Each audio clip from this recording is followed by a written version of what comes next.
nós precisamos começar a nortear o nosso comportamento, o nosso engajamento e a nossa autorresponsabilidade aqui.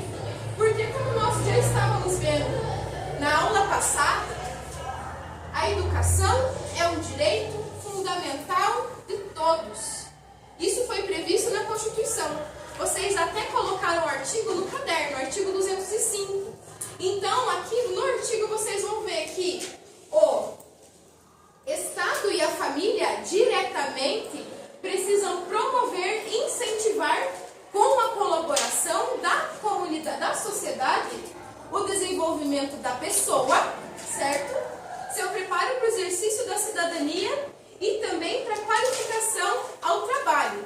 Então, a educação ela tem esse embasamento, que ela não é à toa, não é um castigo, mas sim um direito de todos.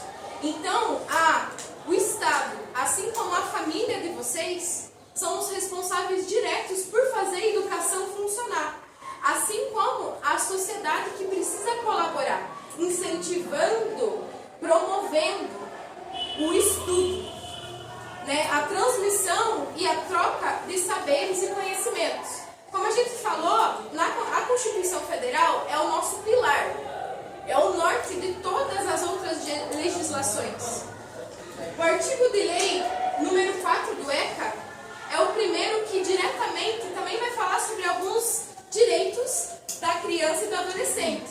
Então, desde 1990, vocês têm o ECA, que é o estatuto que os protege, certo? Então, assim, todos nós adultos somos responsáveis por vocês, crianças e adolescentes. Até vocês fazerem 18 anos, vocês são considerados ainda incapazes. Então, sempre vai ter alguém por detrás de vocês, promovendo que vocês tenham acesso a direitos fundamentais. Aqui é uma lista de vários direitos, como a vida, a saúde, a educação, o esporte, o lazer, etc. A gente vai focar hoje na educação, mas é de interesse de todos. Não é só aluno de direito, não é só aluno de ciências sociais que tem que conhecer legislação. Todos nós precisamos conhecer legislação, porque todos nós fazemos parte do povo brasileiro. Então, a legislação, as legislações, elas sempre vão nos cercear, elas sempre vão nos conduzir a caminhos. Então, a gente tem que sempre ter a base para entender o porquê, por exemplo, eu posso ou não ter certa conduta. Entendeu? Então, conhecer a legislação, artigo de lei, entender o que está sendo escrito lá, quais que são os verbos motivadores, como que se organiza um texto legislativo, faz com que a gente exercite o quê? A chamada cidadania. A cidadania, que para outra palavra remete a vocês? Cidadania. Cidadania. Que outra palavra? Cidade. Sabia que a palavra cidadania vem de cidade? Exatamente. Qual outra palavra?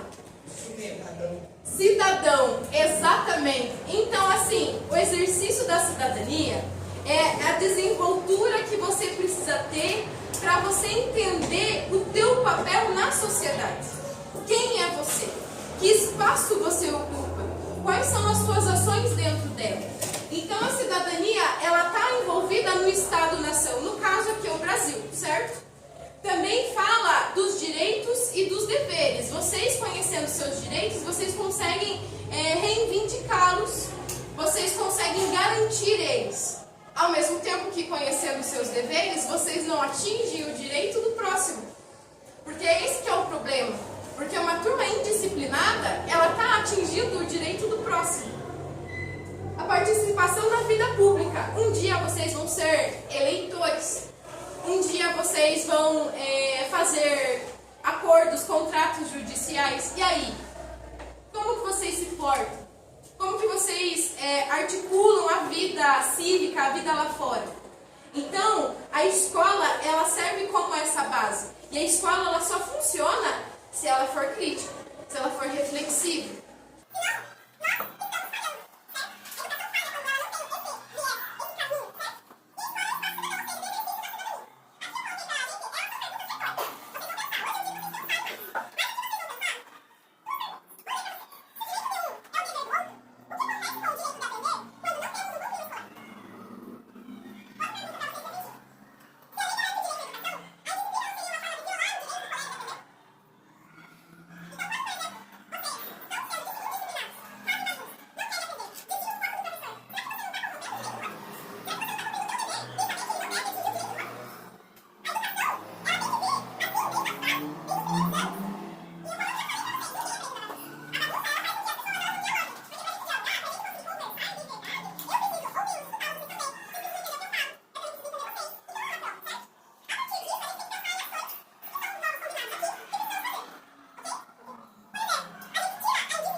participação e o protagonismo juvenil.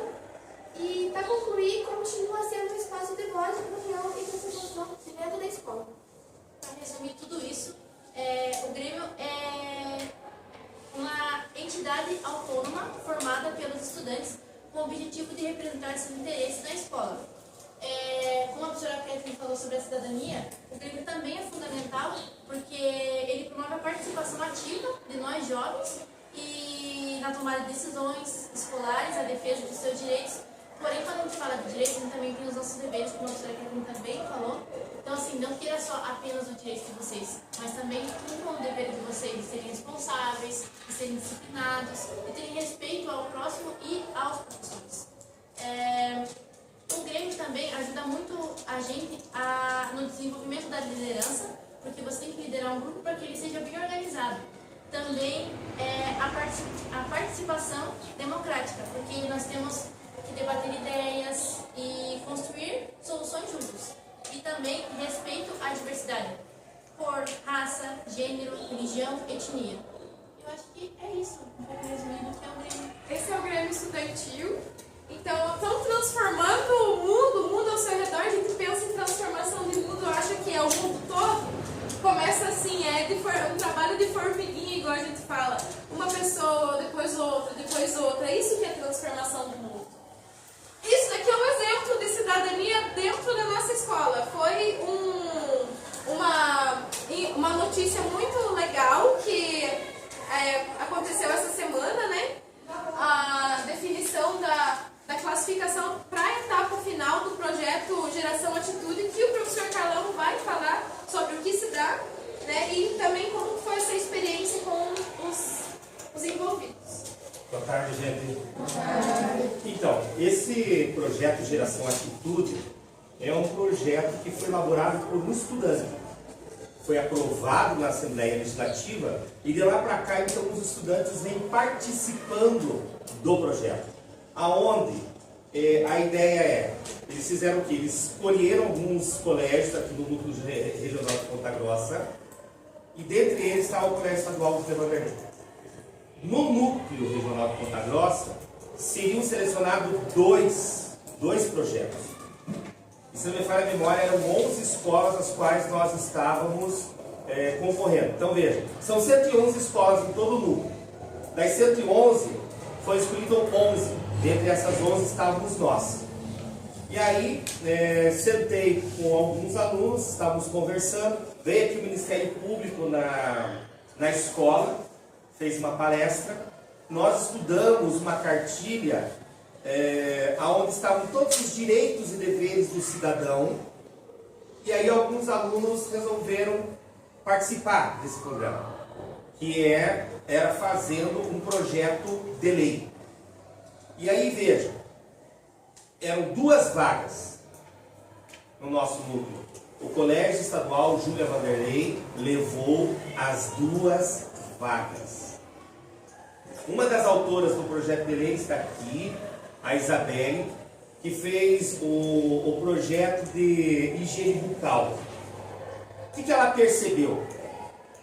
Que agora, muitas vezes, quando vocês chegam na escola, no caso dela também de manhã, muitas vezes vocês fazem um lanche ali. Aí vocês comem bem na hora do recreio. E ainda levam uma fruta para casa. Alguns de vocês ficam o dia inteiro aqui na escola. Muitas vezes vem aqui para o PMA, vem para a sala de recurso. E o que ela percebeu é que alguns não vêm com escova de dentro. E aí ela propôs, dentro desse projeto de lei dela, que a escola estadual, porque as municipais, muitas já trabalham, que a escola estadual, então, comece a trabalhar com a higiene bucal. Para que vocês consigam preservar por muito mais tempo os dentes. Para evitar cáries. E a questão do hábito também, né, gente? Porque vocês estão comendo a comida, a refeição, então, muitas vezes acaba ficando. E o outro foi a nossa aluna aqui, a Raíssa, que fez um projeto para serviço psicológico. A ideia é que tenhamos psicólogos na escola, para ouvir vocês, ouvir os professores também, quando tivermos algum problema psicológico. Então, assim, são 2 projetos de relevância aonde aconteceu o protagonismo juvenil. Foram elas que fizeram. Eu só ajudei dizendo, olha, vamos mudar uma vírgula aqui, vamos melhorar essa frase ali, mas a ideia foi delas. Então, isso é o protagonismo juvenil. Isso é ser cidadão. Então, e fica aqui para vocês também de exemplo, que quem sabe mais tarde vocês também já poderão, né? Mais tarde que eu digo, vocês estão aqui no 7º, 8º, 9º, daqui a pouco já estão de manhã, mas mesmo agora vocês podem ser cidadãos. Então, a importância é essa aqui. A escola defende muito esse protagonismo. Você ajudando a transformar a sociedade. O jovem, nós acreditamos na força do jovem, mas com regras, com disciplina, cumprindo seus deveres e os seus direitos. Obrigada pela colaboração de todos vocês. Obrigada pela atenção também de vocês. Tudo isso, então, eles